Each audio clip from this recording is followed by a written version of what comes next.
और जब वो संपत सरल की बात कर रहे हैं तो संपत सरल को मैं बहुत सुनता हूँ और इस कारण से भी सुनता हूँ कि जो उनके कटाक्ष होते हैं शायद हम लोगों को दिशा तय करने का एक मार्ग प्रशस्त करते हैं, इसलिए मैं ज्यादा सुनता हूँ। क्या बात। और इसीलिए मैं कहता हूँ कई बार कि मेरे साथ साहित्यकार जरूर चलते हैं। कहीं भी जाता हूँ, मैं बाहर भी जाता हूँ तो लेके जाता हूँ। कई बार तो ऐसी यात्रा सरकारी यात्रा होती है तब भी इनको लेके जाता हूँ कि चलो हमारे साथ हवाई जहाज में चलो, कुछ बातचीत होगी, बहुत सारी चीजें जब आप कहोगे तो उसके उन शब्दों को निकाल करके राजनीति का उन्हें कैसे प्रयोग करना ये सीखने का अवसर मिलता है। तो साहित्य एक ऐसी चीज है जो मैं ऐसा मानता हूं कि वो गलत दिशा में जाते हुए विचार को सही दिशा में लाने का काम है। क्या बात है। इसलिए आज इस अवसर पर साहित्यिक रचना दी हुई साहित्यकार हमारे कवि भी आए, मैं उनको भी धन्यवाद करना चाहता हूं और इस क्षेत्र की जनता को भी धन्यवाद। हमारे अध्यक्ष जी हैं और खास तौर पे जो सबसे ज्यादा मैं धन्यवाद करता हूं अपने छोटे भाई हमारे विक्की को, विक्रम सिंह को। और जब अभी मांग कर रहे थे विनीत तो मैं समझ रहा था कि मेरे पास खजाना बैठा हुआ है, ऐसे कोई कमी नहीं होनी चाहिए, छोटे मोटे काम है ये सब हो सकते हैं। मैं रीवा में 1969 में आया, हम लोग भी गांव से, छोटा गांव हमारा गांव तो ऐसा है कि हमारे घर घर है, नाव गांव का है पर केवल हमारे अलावा किसी का घर ही नहीं। जो पूरी आराधी है केवल एक गांव की, उस गांव में मैं ही रहता हूँ। 1972 में जब निकल करके आया और मन के भीतर ऐसा विचार था कि कोई ऐसा नहीं था कि कोई किताबें पढ़ रहा था, कोई मार्क्स को पढ़ रहा था, लेनिन को पढ़ रहा था, लोहिया को पढ़ रहा था, आचार्य को पढ़, ऐसा कुछ नहीं कर रहा था। एक प्राकृतिक तौर से मन में विचार था कि गरीबों के साथ होने वाले अत्याचार को कैसे विरोध किया जा सकता है और दिशा में आगे बढ़ा। और 1972 में रीवा पढ़ने आया, 70 से राजनीति शुरू कर दी। अब आप सोचो 1972 में टीआरएस कॉलेज का चुनाव लड़ गया और जनरल सेक्रेटरी हो गया छात्र यूनियन का। तब एक छात्र यूनियन होती थी, सीधे चुनावों से होती थी, बहुत बड़ा वोट पड़ता था, तमाम सारी बातें। और उस समय हमारे प्रेमलाल जी का, हमारे जमुना प्रसाद शास्त्री का, सभी लोगों का, तो वहां 3 धाराएं चल रही थी। सोशलिस्ट पार्टी में 2 धाराएं थी और ये धारा लेकर के हम लोग भी चल रहे थे, जिसको कम्युनिस्ट कहते हैं। कम्युनिस्ट धारा भी चल रही थी, संघर्ष सब एक ही तरह कर रहे थे, एक ही इशू को लेकर के हम लोग लड़ते थे। कई बार संयुक्त मोर्चा बना के लड़ते थे, कई बार एक साथ लड़ते थे। और मैंने प्रेमलाल जी को काफी नजदीक से देखा, क्योंकि कई बार जेल भी साथ गए, अलग अलग दल में होते हुए भी एक बार संघर्ष करते थे, अपन जेल जाते थे। मैंने उनको एक बात को देखा, एक बार किसी सवाल को जिला पंचायत का चुनाव हो रहा था, मैंने उस समय प्रेमलाल जी की उस ताकत को, उसकी विचार को देखा।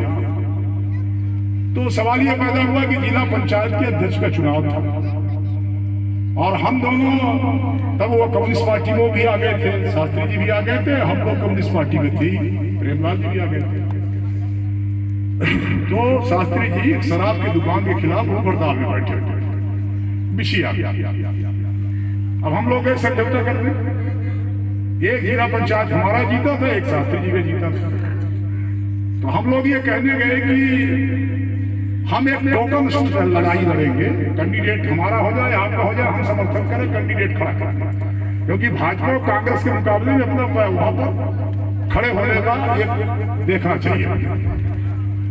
और वो शास्त्री जी नाराज हो गए और उनने जो जीत गई बात में उनको कहा हमारे कैंडिडेट है, तो उन्होंने कहा नहीं, आप गलत निर्णय कर रहे हो शास्त्री जी, इसका परिणाम ठीक नहीं है। उस समय मैंने प्रेमलाल जी को देखा, वो भी थे, राम लखन जी थे, प्रेमलाल जी थे, मुफलिस जी थे, सब लोग बैठे हुए थे। प्रेमलाल जी ने कहा कि ये तुम गलत, आप गलत कर रहे हो साहब, तो जो गिरीश गौतम कर रहे हैं वही सही, हमको वही करना चाहिए। मैंने ऐसे प्रेमलाल को देखा।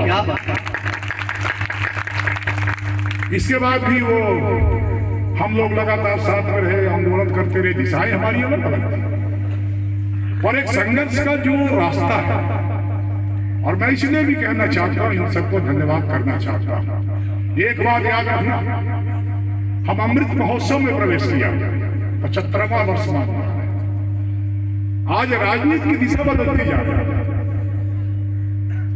राजनीति की दिशा में बदलना जब कहता हूं तो मैं इसीलिए कहता हूं कि आज सड़कों में संघर्ष करने वालों की कमी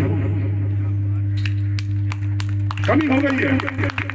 अब राजनीति दूसरे माध्यम से आती है, विधायक दूसरे माध्यम से बनते हैं, सांसद दूसरे माध्यम से बनते हैं, जिला पंचायत सदस्य दूसरे माध्यम से बनते हैं, जनपद दूसरे माध्यम से बनते हैं।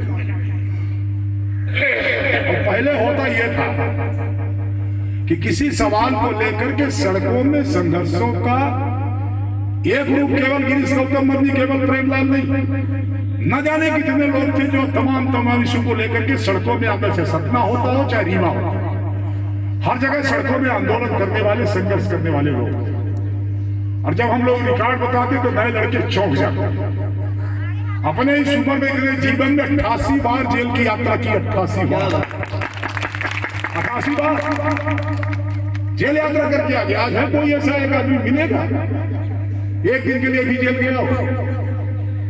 पहले हम लोग संघर्ष करके जब जेल जाते थे तो उल्टा करते थे। कई बार होता था कि जेल से जल्दी छुट्टी हो जाती तो वहीं अड़ जाते थे कि हमको बाहर निकल लेंगे भी 3-4 दिन हो गए। अब क्या है, कभी कोई आंदोलन कर दिया छोटा सा, थाने के भीतर बैठा लिया तो टेलीफोन आना शुरू हो जाता है, दादा भाई कर दिए थानेदार को, हमको तत्काल छोड़ दो। अब ये हालत हो गई। तो मैं कहना यह चाहता हूं कि उस संघर्ष के रास्ते को भी यदि जीवित रखना है तो प्रेमलाल के संघर्षों को उनके पूर्ण स्मृति बनाने की आवश्यकता है। इसलिए